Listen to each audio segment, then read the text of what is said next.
Ya, dan kita balik lagi di segmen kita yang terakhir, Bunda-Bunda. Pertanyaannya sebenarnya kalau mau dikumpulin sih mungkin masih sebuku ya, tapi kan nggak mungkin ya Bu ya. Jadi dipersempit nih pertanyaannya Ibu. Ibu Hanita, anak yang menjadi korban perceraian ini ada pengaruhnya nggak Ibu terhadap Apa? pengasuhan? Aduh, pasti ya, pasti. Pengasuhan mereka?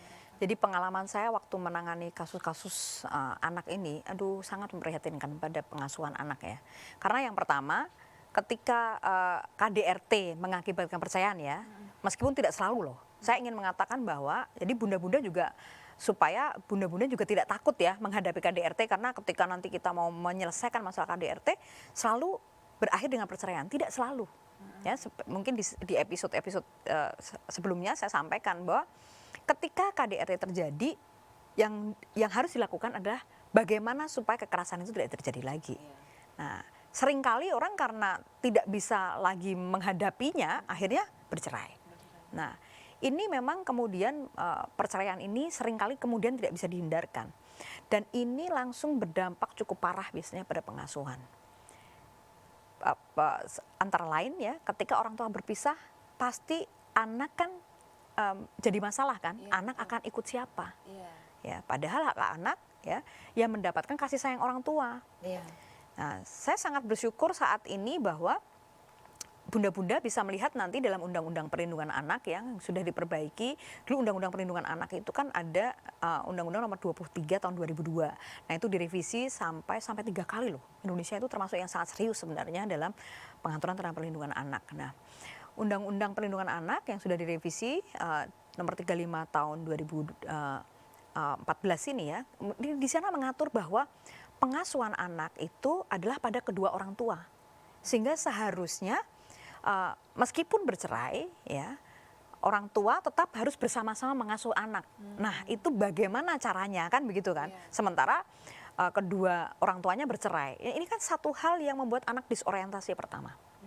Itu yang membuat anak berat kan. Nah, ada banyak anak juga yang masih menginginkan betul, makanya orang tuanya bersama. Dia bingung gitu kan, apalagi yang kalau yang masih kecil-kecil ya, mungkin kalau yang sudah besar mereka merasa oh ngerti gitu ya, orang tuanya kalau kumpul mungkin bertengkar terus, dia mengerti. Tetapi kalau anak kecil kan nggak ngerti ya, pengennya dua-dua ada.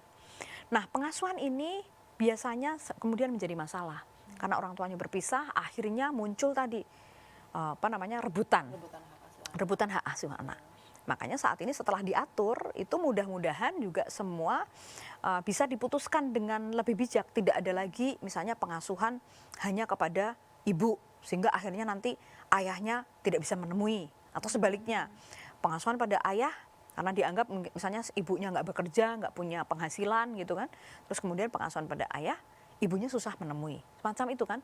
Jadi itu menjadi trauma tersendiri pada anak ketika diperebutkan hak asuhnya. Ya, ini sangat memprihatinkan ya. Kalau dulu kan setahu saya yang itu ya Bu ya, anak sampai dengan usia berapa tahun itu Hak asuhnya pada ibu. iya, Sekarang tidak jatuhnya lagi. Ya, itu tadi setelah undang-undang ini direvisi sehingga sekarang pengasuhan itu bersama. Ya, pengasuhan bersama. Karena itu justru banyak sekali kan menjadi masalah. Karena ketika diasuh oleh ibu tidak selalu kemudian ayah itu bisa mengakses anak, dan sebaliknya anaknya ketika ingin bertemu ayahnya ya tidak selalu mendapatkan izin ya, karena tadi kan masih hubungannya masih belum baik ini dan sebagainya. Nah, sekarang ya sudah diubah makanya undang-undangnya sehingga hak asuh bersama. Jadi waktu pertemuan harus diatur sedemikian rupa, kan sekarang sudah mulai semua harus bertanggung jawab. Pengasuhan bersama ini juga bukan hanya persoalan bagaimana supaya bisa bertemu anak, tetapi juga soal nafkah. Ya, nafkahnya juga harus dipenuhi ya, bersama-sama juga semacam itu. Iya.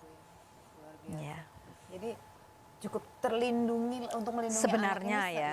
Jadi cukup serius sebenarnya karena saking banyaknya kasus kekerasan anak, termasuk kekerasan seksual ya, yang tadi udah kita diskusikan, misalnya kekerasan seksual pada anak yang pelakunya orang tua saja ada ya. Ini pemerintah tuh perhatiannya cukup besar sebenarnya.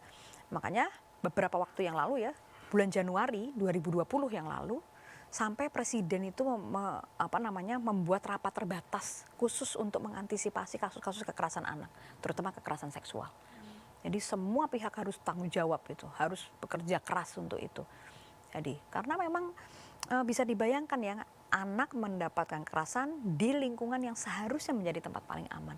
Itu saya rasa itu merupakan fenomena yang sangat memprihatinkan ya pada keluarga-keluarga Indonesia. Untuk itu mudah-mudahan bunda-bunda di sini juga bisa sama-sama antisipasi ya kita, supaya anak-anak kita bisa terhindar dari bahaya kekerasan di dalam rumah. Ya. Nah, lalu ada nggak pesan ibu untuk bunda-bunda supaya bisa menjadi support system bagi KDRT yang mereka alami maupun yang mereka lihat di lingkungan mereka. Sama nanti ada satu pertanyaan terakhir Ibu. Ini dulu deh Ibu. Berat banget kayaknya ya. Penutupnya nanti pertanyaan saya yang nanti. Oke ya, jadi support system ya. Apa yang dimaksud dengan support system? Saya sih ingin melihatnya dalam konteks perlindungan ya barangkali ya. Bagaimana kita melindungi keluarga kita dari KDRT ya. Yang pertama jelas lah, namanya kekerasan dalam rumah tangga. Pasti saya akan menyarankan siapapun lah ya, pasti akan menyarankan bahwa menghindarkan kekerasan. Jadi jangan pernah mentoleransi kekerasan dalam bentuk apapun. Ya, tadi ada bentuk kekerasan fisik, psikis, apalagi seksual, penelantaran. Nah, itu karena kita harus bisa membedakan tadi. Seringkali kan orang tua zaman dulu terutama mungkin ya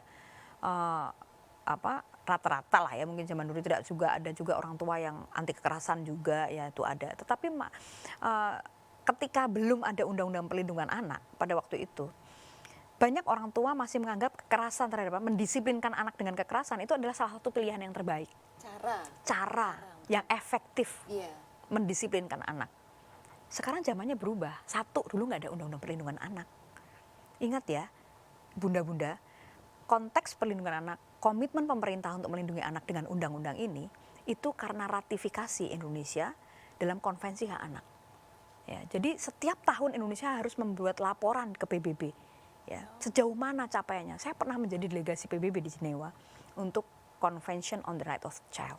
Itu luar biasa, seluruh negara itu komitmen sebenarnya, yang meratifikasi itu komitmen untuk menghindarkan anak-anak dari bahaya kekerasan. Indonesia termasuk satu di antaranya yang komit. Makanya kita harus mendukung itu. Ya. Makanya kalau ditanya, kok dulu bebas-bebas aja kita mukulin anak-anak kita? Itu dulu. Kalau saya menjawabnya pasti dengan sederhana. Itu dulu, sebelum ada undang-undang perlindungan anak. Ya kan? Kalau kita menjawab secara filosofis, mungkin lain lagi. Itu dulu. Sebelum ya orang disadarkan tentang hak-hak anak kan. Ya, siapapun itu, anak pun itu berhak untuk bebas dari kekerasan. Karena anak-anak juga manusia yang harus dihargai. Nah, itu kan pemahaman tentang hak asasi manusia memang berkembang, ya kan? Dulu nggak ada ham-ham itu kan. Sekarang kita belajar tentang hak asasi manusia gitu. Jadi ini memang perkembangan zaman saat ini ya. Itu. Jadi memang sekarang pilihannya, saya pun jadi orang tua ya, tantangan banget. Saya juga mungkin kalau dibayangkan zaman dulu, saya korban juga kali ya. Gitu. Orang tua saya juga galak gitu ya. Tapi sekarang saya juga menyadari bahwa tidak selamanya mendisiplinkan anak dengan kekerasan itu memberikan hasil yang positif. Lebih banyak anak yang trauma misalnya.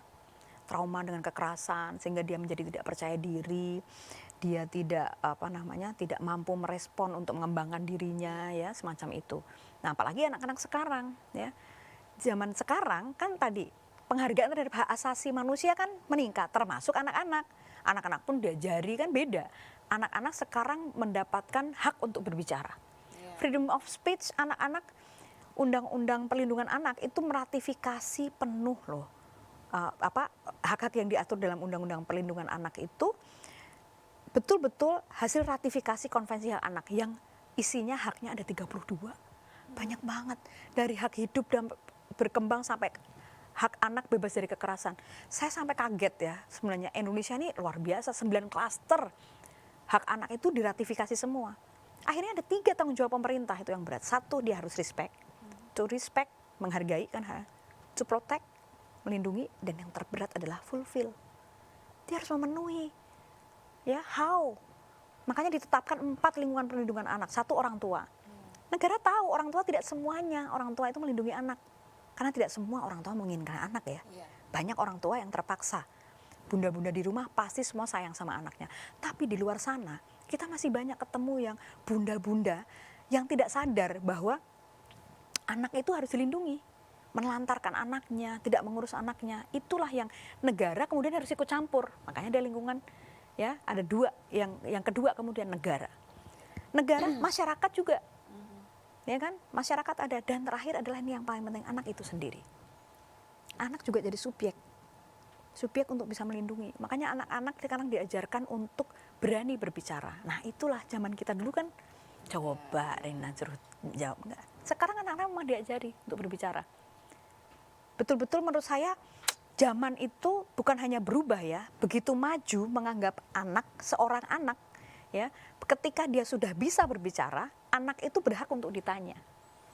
Ya, jadi saya sudah sering sekali dalam pengalaman saya menangani kasus-kasus anak seperti itu, ya, termasuk dalam persidangan, anak ditanya mau ikut siapa, coba, itu didengarkan. Saat ini hakim-hakim sudah dilatih untuk memutuskan ya, hakim-hakim pengadilan agama misalnya itu ya, dilatih sudah, anak itu boleh, ya, punya hak, anak yang harus menjawab. Nanti semua orang tua, banyak sekali kita akan menyaksikan sidang-sidang ya di pengadilan agama. Akhirnya orang tua itu semua sadar ketika anaknya diminta kesaksian, tentu saja kesaksian anak berbeda ya, tidak di ruang sidang yang wah antara hakim itu tidak. Anak direkam di ruang telekonferensi biasanya. Mudah-mudahan bunda-bunda nggak ada yang harus ke pengadilan agama ya, tetapi di pengadilan ini ya, pengadilan hak asuh anak itu hakim sekarang punya ruang khusus yang isinya anak-anak di sana ya, yang tersambung dengan TV yang ada di dalam ruang sidang. Kemudian anak itu ditanya mau ikut siapa, itu sudah banyak sekali. Kemudian akhirnya orang tua itu yang tadinya bercerai ngotot mau ini, akhirnya bergenggaman tangan, mereka sadar bahwa ternyata selama ini anaknya itu menderita. Karena mereka akhirnya apa? Nggak mau tinggal sama orang tuanya dua-duanya. Karena saking-sakingnya trauma, karena orang tuanya berdua itu selalu bertengkar, sehingga ketika ditanya mau ikut siapa, ayah atau ibu, dia maunya ikut nenek. Itu sesuatu yang bayangkan orang tua tuh, aduh sedih banget kan. Akhirnya mereka malah bergandengan tangan, sadar bahwa apa yang mereka lakukan selama itu berdampak berat sekali. Itu saya sering sekali mendapatkan, karena kebetulan saya juga mengajar polisi, jaksa, dan hakim ya dalam sistem peradilan pidana anak. Luar biasa sebenarnya testimoni-testimoni mereka ketika menyidangkan kasus-kasus semacam ini tuh so unpredictable. Jadi bunda-bunda, mudah-mudahan bunda-bunda di rumah juga menyadari ya bahwa dampak kekerasan dalam rumah tangga terhadap anak itu luar biasa, sangat traumatis. Ya. Dan itu jangan dianggap sepele. Ya. Itu akan berdampak pada anak sampai dewasa. Sehingga jika seandainya amit-amit ya kita mengalami hal itu pada keluarga kita, jangan ragu untuk membawa anak-anak kita kepada yang ahli. Kita bawa anak-anak kita konseling untuk supaya memahami, ya, karena supaya anak bisa menerima ini sehingga traumatisnya bisa dihilangkan. Berat banget Rina tanyanya. Luar biasa jawabannya Ibu, sampai ya udah Bu, saya nggak punya pertanyaan lagi. Oke tadi deh. Ibu kayaknya Selesai. tahu saya mau nanya apa, udah Saya dijawab nyontek tadi, duluan. aku nyontek. Jadi pertanyaan saya sudah habis nih bunda-bunda, belum ditanya udah dijawab sama Ibu Hanita, ya sudah deh. Ya. Ibu terima kasih banyak Sama-sama, sudah berkenan dengan hadir senang di sini hati. berbagi informasi serta ilmunya untuk bunda-bunda di rumah. Semoga apa yang di-share sama Ibu Hanita bisa bermanfaat ya bunda-bunda, untuk bunda, untuk putra-putri di rumah, untuk lingkungan keluarga, lingkungan sosial bunda juga. Saya ingatkan, jangan takut untuk melapor. Dan please bunda, sayangi anak-anak di rumah, tidak perlu mendisiplinkan anak dengan kekerasan. Haitun aja kalau bisa jangan ya Bu ya. Duh ya. Oke, sekian dulu pertemuan kita di Persembahan untuk Bunda dengan topik KDRT kali ini. Tidak lupa juga saya selalu mengingatkan kebiasaan 3M. Apa Ibu? Memakai masker, Oke, mencuci kita akan tangan, pakai. dan menjaga jarak. Oke, bunda-bunda saya dan Ibu Hanita pamit mundur dulu ya. See you on the next episode. Bye.